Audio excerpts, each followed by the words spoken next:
Hello everyone, a very very good evening to all of you ji. नमस्कार आप सभी लोगों को, स्वागत है आप लोगों का आज के सेशन में। स्वागत है जी आप सभी लोगों का बीएसपी फार्मेसी में, और स्वागत है जी आप सभी लोगों का आज की इस लाइव क्लास में। तो कैसे हैं आप सभी लोग? आई होप सो आप सब लोग बहुत बढ़िया होंगे, बेहतरीन होंगे और एकदम मजे में होंगे जी। और आज हम लोग हमारी फार्मास्यूटिकल एनालिसिस का कंप्लीट सिलेबस डिस्कशन और फार्मास्यूटिकल एनालिसिस में हम लोगों को क्या क्या चीजें पढ़नी है, इन सारी चीजों के बारे में बात करेंगे। तो अगर जो आप सभी लोगों को मेरी वॉइस और मेरी वीडियो क्लियर हो तो एक बार फटाक से चैट सेशन में कंफर्म कर दीजिएगा।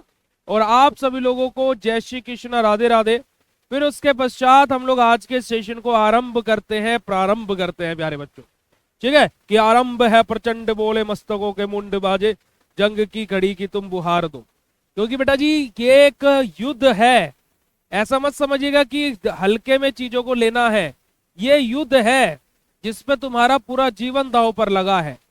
कि अगले 40 साल तुम्हारे जीवन के कैसे होंगे, वो तुम्हारे जीवन के ये 5-6 साल ही डिसाइड कर देंगे। कि इन 5-6 साल अगर जो तुम बाकी चीजों को छोड़ करके स्ट्रगल कर लेते हो, तो अगले 40 साल तुम लोगों को ज्यादा स्ट्रगल नहीं करना पड़ेगा। है ना? ऐसा नहीं है कि जीवन में शांति मिल जाएगी, काम से छुटकारा हो जाएगा, नहीं। आज हमारा समय है, अभी लाइव क्लासेस का टाइम हो जाता है, पता ही नहीं लगता। ठीक है। अब देखिए, आप लोगों ने कितने बच्चों ने टाइट्रेशन का नाम सुना है?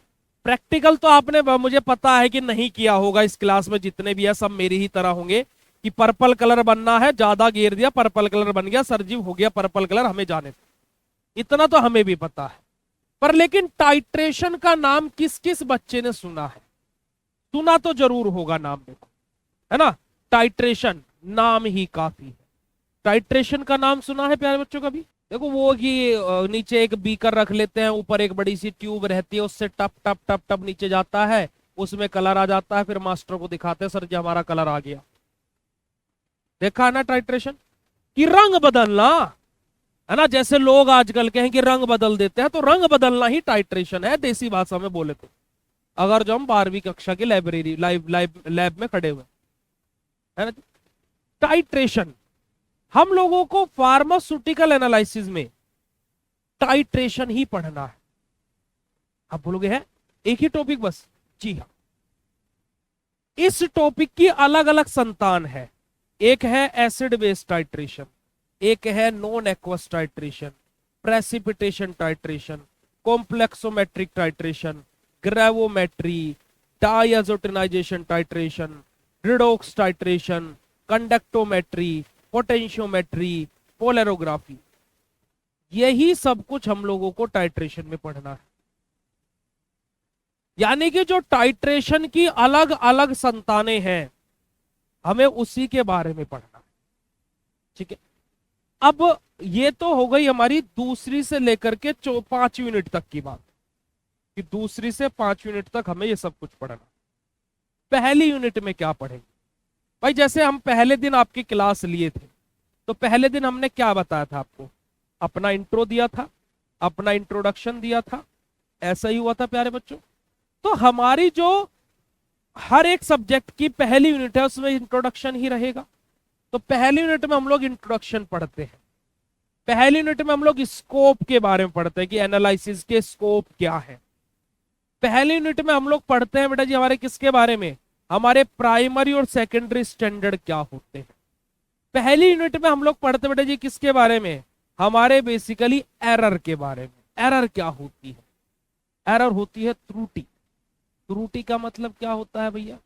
जैसे कि आप लोगों ने देखा होगा कि आपके जो मार्क्स हैं वो कितने परसेंटेज हाईएस्ट आ सकते हैं। अगर जो मैं आपको बोलूं कि आपका हाईएस्ट परसेंटेज कितना आ सकता है, क्यों बेटा जी, आपका हाईएस्ट परसेंटेज कितना आ सकता है?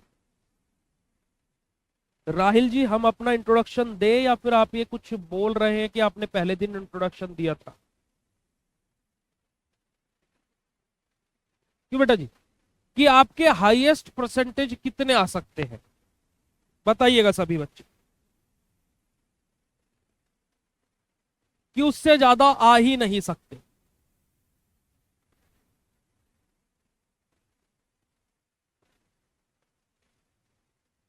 बोलिएगा।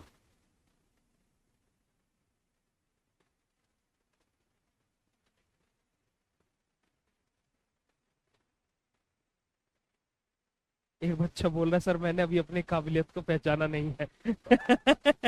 ये अच्छा था गुरु। अच्छा अच्छा, हाँ वो मैं समझ गया, हाँ वही मैं कंफर्म कर रहा था। ये अच्छा था, ये बहुत अच्छा था भाई साहब।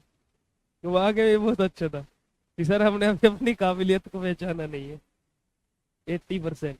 अच्छा बेटा, तुम्हें अपनी क्षमताओं पर शक क्यों रहता है?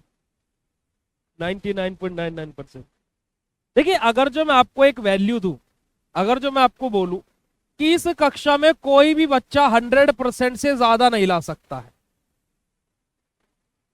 क्या ये मैंने बात सही बोली है? जो भी बच्चा लाएगा 100% या 100% से कम ही लाएगा, इससे ज्यादा नहीं ला सकता है।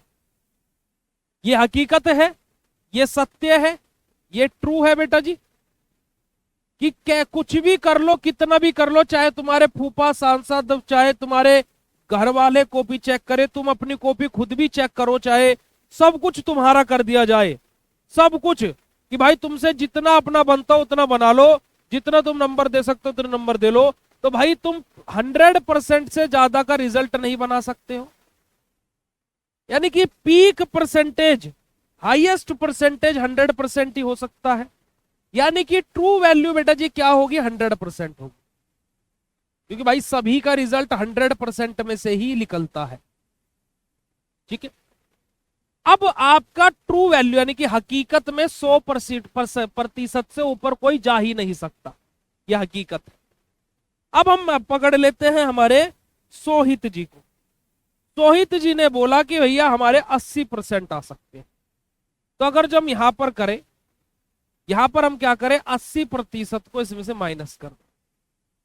कि हकीकत यह थी कि 100% से ज्यादा नहीं आएंगे, पर रिजल्ट क्या निकला जब हमने चीजों को मापन किया, जब हम लोगों ने चीजों को नापा, तो क्या निकला? 80% निकला। तो जो ट्रू वैल्यू थी और जो हमारी मीजर्ड वैल्यू है, इन दोनों का डिफरेंस, इन दोनों के बीच में जो डिफरेंस है, वही हमारा जो यहां से निकल करके आएगा। कितना निकल करके आएगा बेटा जी? 20%। तो ये 20% जो हमें मिला है, यही हमारा क्या है बेटा जी? एरर है। यानी कि सोहित के रिजल्ट में 20% की एरर आई है, क्योंकि कि सोहित 100% ला सकता था, पर इसके रिजल्ट में 80% आए हैं। समझे कि नहीं समझे? समझे कि नहीं समझे बेटा जी? यानी कि जो हकीकत वैल्यू है और जो फिर हमारी वैल्यू आई है, इन दोनों का जो डिफरेंस होता है, वो ही हमारा एरर कहलाता है, वही हमारा एरर कहलाता है। ठीक है, ओके प्यारे बच्चों। फिर हम लोग इसी यूनिट में हमारा पढ़ते हैं इंप्यूरिटीज के बारे में, है ना। इसी यूनिट में हम लोग अपना पढ़ते हैं बेटा जी लिमिट टेस्ट के बारे में, फार्माकोपिया के बारे में। अब देखिएगा जरा कि हमें यहाँ पर फार्माकोपिया पढ़ना है, सोर्स ऑफ इंप्यूरिटी पढ़ना है, लिमिट टेस्ट पढ़ना है, और हम इसको पढ़ते नहीं है। मैं इसको पढ़ाऊंगा नहीं, मैं इसको पढ़ाऊंगा नहीं आपको एनालिसिस में। अब आप पूछोगे भैया क्यों? हम तो आपके कोर्स में पूरा सिलेबस पढ़ने के लिए हैं, तो आप इसको क्यों नहीं पढ़ाएंगे? हमारे साथ तो गद्दारी हो रही है, गद्दारी कर बे, है ना, है ना। सर आप तो गद्दारी कर रहे हो, झूठे हो, आप तो पूरा सिलेबस नहीं पढ़ाते हो, ऐसा विचार आपके मन में आ सकता है। आपके मन में ऐसा विचार आए, हम ऐसा काम क्यों कर जाएं, इस वजह से हम आपको पहले ही समझाएं कि यही सारे के सारे topic, pharmacopoeia, source of impurity, limit test, आपके इनऑर्गेनिक केमिस्ट्री की पहली यूनिट इसी चीज के ऊपर है ना। तो ये सारे टॉपिक आपकी इनऑर्गेनिक की पहली यूनिट में भी आए, तो जब हम इनको वहां पढ़ जाएं, तो हम इनको यहां पर दोबारा क्यों पढ़ाएं? इसी वजह से हम आपको एनालिसिस में टॉपिक नहीं पढ़ाते। ठीक है जी, इस वजह से हम ये वाले जो टॉपिक्स हैं वो आपको एनालिसिस में नहीं पढ़ाते हैं, क्योंकि हमारा दोनों जगह पढ़ेंगे सेम ही चीज। भाई आपको मैंने मैथ में पढ़ा दिया कि 2 गुना 2 4 होता है। अब मान लीजिए आपका फिजिक्स में कोई न्यूमेरिकल आया, तब आप टीचर से थोड़े ना बोलोगे भैया 2 गुना 2 दोबारा पढ़ाओ, क्योंकि हमने मैथ में पढ़ा है, फिजिक्स में नहीं पढ़ा है। भाई 2 गुना 2 तो फिजिक्स में भी 4 ही होगा ना, बदल थोड़ी ना जाएगा। आ रही है बात समझ में प्यारे बच्चों? तो देखिएगा पहली यूनिट में हम लोग डेफिनेशन स्कोप के बारे में बात करते हैं, अलग अलग टेक्निक्स के बारे में बात करते हैं, एनालिसिस के, कैसे हमारा कंसंट्रेशन को एक्सप्रेस किया जाता है। जैसे आप लोगों ने सुना होगा मोलरता, नॉर्मलता, मोललता, सुना ना आपने? नॉर्मेलिटी, मोलैरिटी, मोलैलिटी, फॉर्मेलिटी, है ना? ये सब के सब चीजें हम लोग हमारे क्या है बेटा जी, मेथड ऑफ एक्सप्रेसिंग कंसंट्रेशन में पढ़ते हैं। ठीक है जी। उसके अलावा हमारे यहाँ पर प्राइमरी और सेकेंडरी स्टैंडर्ड सॉल्यूशन के बारे में बात होती है, और preparation and standardisation of various molar and normal solution, जैसे कि हमारा ऑक्सैलिक एसिड, ये हमारे सब टाइट्रेशंस आ गए यहाँ पर। फिर हमारा एरर आ जाता है, फिर हमारा यहाँ पर क्या बेटा जी, सोर्स ऑफ इम्प्योरिटी, फार्माकोपिया, ये सब आ जाते हैं। पहली यूनिट में इंट्रोडक्शन पार्ट हो गया। दूसरी यूनिट से हमारे सारे टाइट्रेशन स्टार्ट हो जाते हैं। जैसे कि हमारा टाइट्रेशन आ जाता है एसिड बेस टाइट्रेशन, ठीक है, हमारा नॉन एक्वस टाइट्रेशन, फिर थर्ड यूनिट में प्रेसिपिटेशन टाइट्रेशन, कॉम्प्लेक्सोमेट्रिक टाइट्रेशन, ग्रेवोमेट्री, ठीक है। प्रेसिपिटेशन जब हमारा बन जाता है प्रेसिपिटेट, अब ये प्रेसिपिटेशन टाइट्रेशन क्या है बेटा जी? आप लोगों ने कभी दूध को फटते हुए देखा है? जिस जिस बच्चे ने देखा वो यस सर बोलेगा चैट सेशन में, यस भैया बोलेगा या यस सर बोलेगा फटाक से। अगर जो आप लोगों ने दूध को कभी फटते हुए देखा हो, है ना, बिल्कुल देखा होगा। तो जो दूध जब फट गया, है ना, दूध फट गया तो उसका पनीर बना देंगे, कोई बात नहीं। पर लेकिन जब हमारा दूध फटा, ठीक है, तो आपने देखा होगा कि जो एक सॉलिड सी चीज बन जाती है, गुच्छे गुच्छे, जिसको हम पनीर बोल देते हैं, और एक लिक्विड पार्ट भी वहां से हमारा अलग होता है। एक लिक्विड हमारा वहां से अलग हो जाता है, येलोइश येलोइश सा, और जो ये सॉलिड वाला है उसको हम अलग निकाल लेते हैं। होता है ऐसा कि दूध से पनीर बन गया अपना, ठीक है। वो दो फेज हो गई, दो ऐसी फेज जिनको अब हम एक नहीं कर सकते हैं। जब दूध फट जाता है तो क्या उसको आप वापस से दूध बना सकते हैं प्यारे बच्चों? नहीं बना सकते, है ना। तो अब जो वो सॉलिड वाला है और जो वो लिक्विड वाला है ना, जो सॉलिड हमें मिला है पनीर सा, और जो हमारे लिक्विड मिला है जिसको हम फेंक देते हैं, उन दोनों को अगर जो हम वापस से मिलाएं या उबाले, क्या दूध बन सकता है? नहीं, ठीक है। तो अब वही हमारा क्या होता है बेटा जी, प्रेसिपिटेट होता है। अब ऐसा तो नहीं है कि आप डेली दूध उबालते और डेली फट जाता है, ऐसा थोड़ी ना है ना। तो हमारा क्या है कि ये चीज अचानक से भी हो सकती है, और ये चीज हम जानबूझ करके भी करते हैं। जैसे कभी मम्मी को घर पर पनीर बनाता हो तो मम्मी जानबूझ करके दूध फाड़ती है, और कभी कभी क्या होता है कि हमसे दूध फट जाता है तो फिर मम्मी हमें क्या है, अच्छे से ताड़ती है। होता है नहीं होता है? वही चीज है कि हमारा क्या है बेटा जी, कि जो वो लम्स बने हैं, जो हमारी एक फेज थी, एक फेज मतलब क्या, कि पहले पूरा दूध एक ही था, पर अब इसमें क्या हो गया, छोटे छोटे गुच्छे बन गए हैं। हमें अब क्या हो गया, दो फेज हो गई है, एक लिक्विड वाली और एक सॉलिड वाली, ठीक है। तो यही हमारा क्या होता है, प्रेसिपिटेट होता है। जब हमारे प्रेसिपिटेशन टाइट्रेशन के दरमियान प्रेसिपिटेट बन जाता है, अब उसके आगे की जो प्रक्रिया होती है, जैसे दूध से पनीर, दूध को फाड़ना, इतना होता है प्रेसिपिटेशन टाइट्रेशन। और फिर उसको फाड़ करके भाई पानी को अलग करना, दूध को फिर उसे जो पनीर बना उसको कपड़े में छानना, उसको धुलना, फिर अच्छे से टाइट करके बांध करके रख देना, फिर उसका वजन करना कि कितने लीटर दूध से कितना हमें पनीर मिला। ये सारी चीजें हम लोग पढ़ते हैं ग्रेवोमेट्री के अंदर।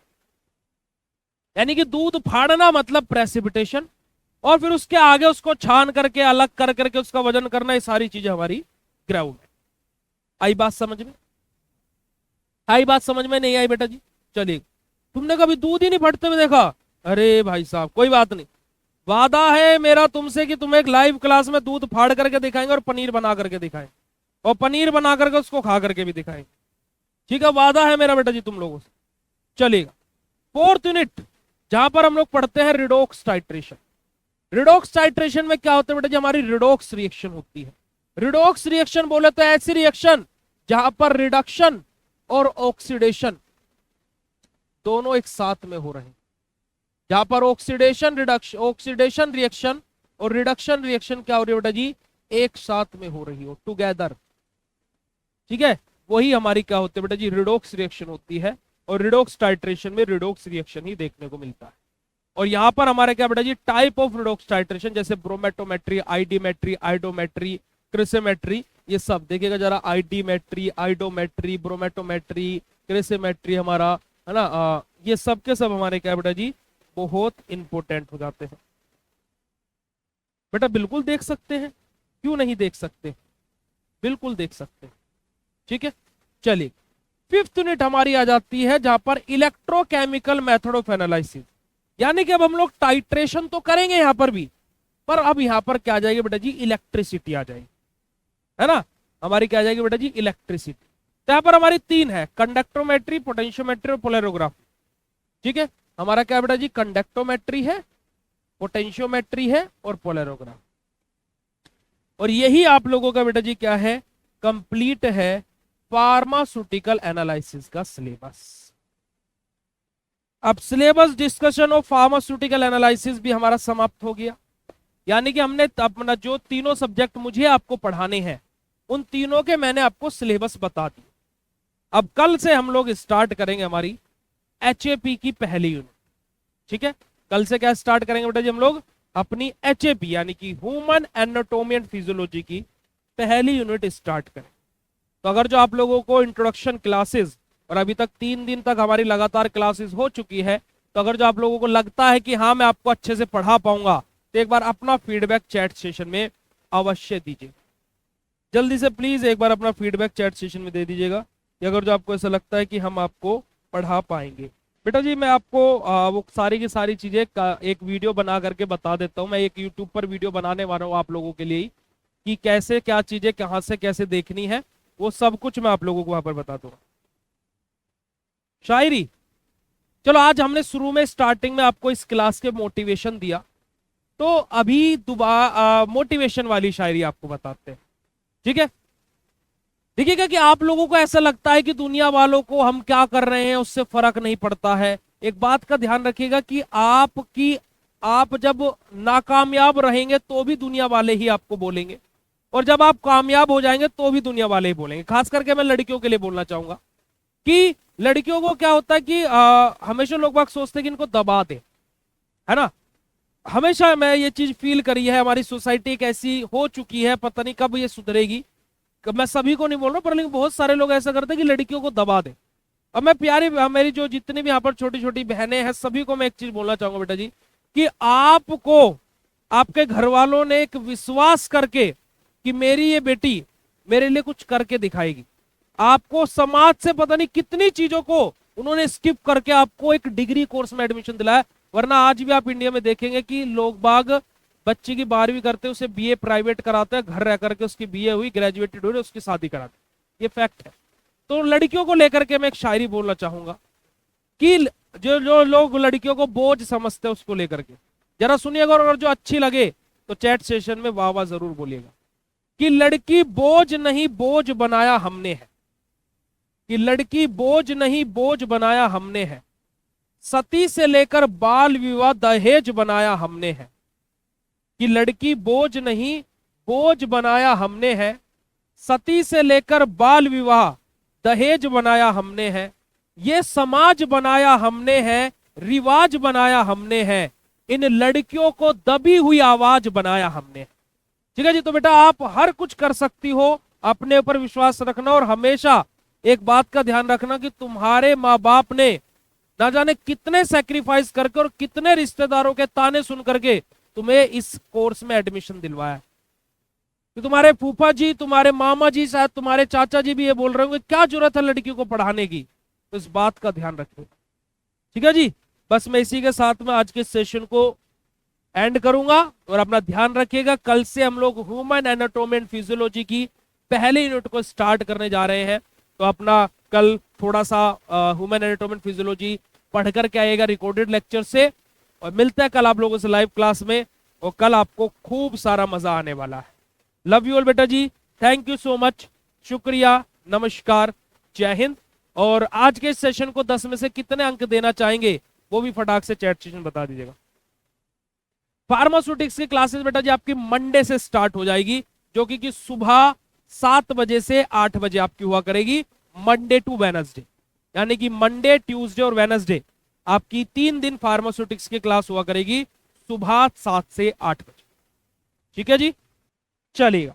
Thank you so much for joining this session. Bye bye everyone, good night, all of you, love you बेटा जी, शुक्रिया, नमस्कार, जय हिंद।